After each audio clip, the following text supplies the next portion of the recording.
Zee 24 तास एक पाऊल पुढे। कलाकारांनी एखाद्या सिनेमात राजकारण्याची भूमिका साकारणं जसं नवीन नाही, मात्र एखाद्या मंत्र्यानं सिनेमात काम करणंही आता नवीन राहिलेलं नाही। याआधी जितेंद्र आव्हाड, बबनराव पाचपुते, बबनराव घोलप, छगन भुजबळ, रामदास आठवले रुपेरी पडद्यावर झळकलेत। या यादीत आता भर पडली आहे सहकार मंत्री हर्षवर्धन पाटील यांची।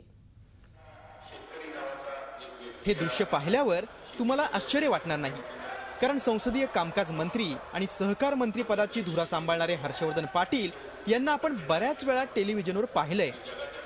मात्र हे दृश्य सिनेमातलं आहे असं सांगितलं तर कदाचित तुम्हाला खरं वाटणार नाही। इंदापूरच्या शिवकुमार गुणवरे निर्मित कसं काय मामा बरं आहे का या सिनेमातून हर्षवर्धन पाटील रुपेरी पडद्यावर झळकलेत। एकतर ते उत्कृष्ट नेते आहेत हे सारे महाराष्ट्राला माहीत आहे, पण आता या आमच्या चित्रपटावर ते उत्कृष्ट अभिनेते सुद्धा आहेत असं महाराष्ट्राला माहिती होईल, त्यामुळे रिटेक व्हायचा प्रश्न येत नाही। त्यांनी उत्कृष्ट भूमिका केली आहे।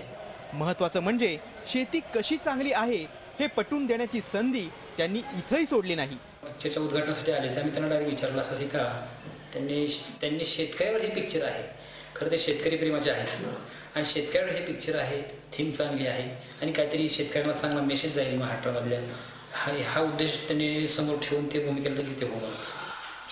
इंदापूरमध्ये तर प्रेक्षकांनी या सिनेमाला पसंतीची पावती दिली आहे, मात्र संपूर्ण महाराष्ट्रातले प्रेक्षक हर्षवर्धन पाटील यांची ही नवी भूमिका स्वीकारतात का याचीच उत्सुकता आहे। पुण्याहून कैलासपुरीसह bureau report, Zee media, Mumbai. Zee 24 तास एक पाऊल पुढे।